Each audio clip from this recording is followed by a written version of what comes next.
जैसे एक बच्चे को माता पिता अंकुश में नहीं रखते हैं तो बाद में उसका कंट्रोल में आना मुश्किल होता है। और इसीलिए भगवान के जो महावाक्य, जैसे आपने बहुत सुंदर तरीके से कहा कि सारे संसार में सिर्फ और सिर्फ श्रीमद् भगवत गीता है जिसके अंदर भगवान वाच शब्द आता है।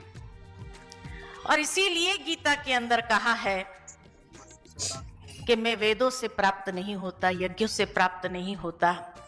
कही थी एक होता है जानना, दूसरा होता है समझना, तीसरा होता है आचरण में लाना। और इस तरह से परमात्मा कब आते हैं? गीता के दूसरे अध्याय में जब अर्जुन अपने आप को शिष्य निश्चित कर लेता है और भगवान के शरण में आकर कहता है अभी आप ही मेरा मार्ग प्रदर्शन करो, स्वयं को शिष्य निश्चित किया अर्जुन। न कोई काल ऐसा था जब तू नहीं था, मैं नहीं था और ये राजे लोग नहीं थे। अर्थात अपने पुनर्जन्म की बात श्री कृष्ण कहते हैं तेरे भी बहुत जन्म है, मेरे भी बहुत जन्म है और ये राजे लोगों के भी बहुत जन्म है। और चौथे अध्याय में जब वो कहता है मैं अजन्मा अव्यक्त हूं, मैं कोई व्यक्त स्वरूप में नहीं आता हूं, अव्यक्त, पुनर्जन्म रहित, विनाश रहित, मैं किसी मां के गर्भ से संसार में नहीं आता हूं। भावार्थ स्पष्ट है कि जिस तरह से अवतरण और जो अवतरण की महिमा या विधि बताई है 7वें अध्याय के अंदर, अति साधारण रूप में आता हूं, जिस कारण मूढ़मती मनुष्य मुझे पहचान नहीं सकते हैं।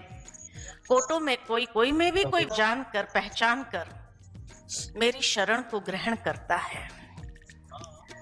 साधारण स्वरूप कौन सा हो सकता है? श्री कृष्ण का ही नर स्वरूप।